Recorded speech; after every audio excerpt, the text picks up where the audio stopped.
रात की चांदनी में एक छोटे से गांव की कहानी है जहां प्रतिदिन के बादल अद्भुत रहते थे। गांव के छोटे बच्चे राजू रोज रात को चांद से बातें करता था। एक रात राजू ने चांद से कहा, आपकी रोशनी बहुत ही सुंदर है चांद जी। कैसे बनती है ऐसी खूबसूरती? चांद ने हंसते हुए कहा, राजू, हर रात जब मैं स्वर्ग से नीचे आता हूं, मैं सभी प्राकृतिक ताकतों को साथ लाता हूं। मेरी रोशनी में वह ताकत है जो सबको जीवन की राह दिखा सकती है। राजू ने उत्साहित होकर कहा। क्या मुझे भी वह ताकत मिल सकती है? चांद ने मुस्कुराते हुए कहा, हाँ राजू, तुम्हें वह ताकत मिल सकती है अगर तुम एक मैजिकल पाठशाला में जाओगे। वहां एक खास ताकत है जो हर किसी को नहीं मिलती। राजू ने आसमान की ओर देखते हुए कहा। कहिए ना, वह मैजिकल पाठशाला कहाँ है? चांद ने उच्च आवाज में कहा, वह पाठशाला हर रात एक विशेष पौध में खुलती है। तुम्हें उस पौध को ढूंढना होगा और तुम्हें वहां पहुंचने के लिए एक सवारी की आवश्यकता होगी। राजू ने उत्सुकता से कहा। मैं वह पौध ढूंढकर उस पाठशाला में जाने के लिए तैयार हूँ। राजू ने गांव के सभी बच्चों को बताया और सभी ने मिलकर राजू को सवारी के लिए मदद करने का निर्णय किया। उन्होंने एक जादुई सवारी तैयार की जो पौध की ओर ले जाएगी। राजू ने सवारी पर सवार होते हुए कहा, चलो, हमें वह पौधा ढूंढना है। सवारी ने राजू को एक जंगल में ले गया जहां वह पौधा मिला। पौधे की खिलती हुई पत्तियां अद्वितीय रूप से चमक रही थीं। राजू ने हृदय से कहा, यह है वह पौध। अब मैं मैजिकल पाठशाला में जा सकता हूँ। पौधे ने खुलते हुए राजू को एक नए लोक में ले जाया जहां एक प्राचीन भव्य स्कूल था। वहां पहुंचकर राजू ने देखा कि सभी बच्चे जादुई शक्तियों को सीख रहे थे।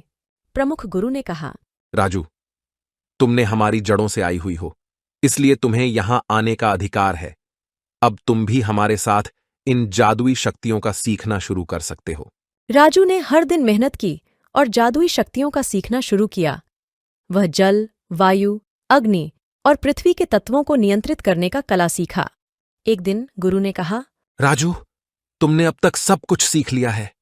अब तुम्हें आता है कि इस जादुई सवारी को वापस गांव ले जाओ और अपने दोस्तों को इसी ताकत से संपन्न करो।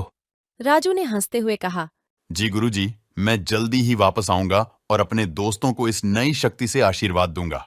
राजू ने जादुई सवारी को बुलाया और गुरु की आशीर्वाद के साथ गांव की ओर रुख किया। गांव में वापस आने पर राजू ने दोस्तों को बुलाया।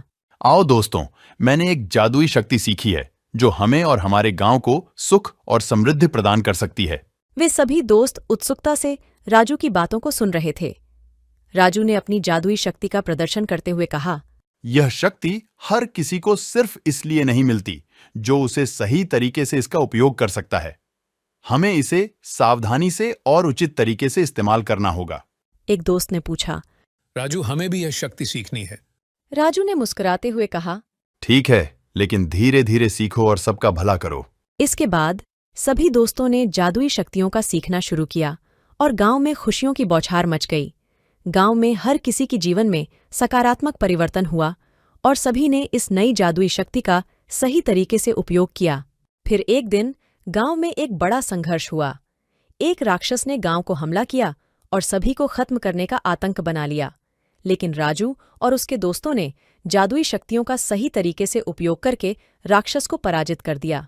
गांव वालों ने राजू को अपने हीरो माना और उसके दोस्तों को धन्यवाद दिया। राजू ने कहा, इस जादुई शक्ति का उपयोग सिर्फ अच्छे कारगर कार्यों के लिए करना चाहिए। कहानी का अंत।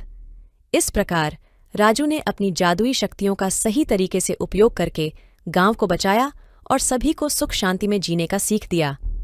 इसके बाद गांव वालों ने मिलकर एक नया संबंध बनाया और सभी ने मिलकर खुशियों से भरा जीवन जीना शुरू किया।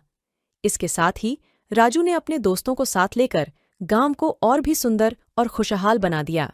धीरे धीरे कहकर सुनने वालों को बोलें, क्या तुम भी अपनी जादुई शक्तियों का सही तरीके से उपयोग करके अपने जीवन को सजीव और सफल बना सकते हो?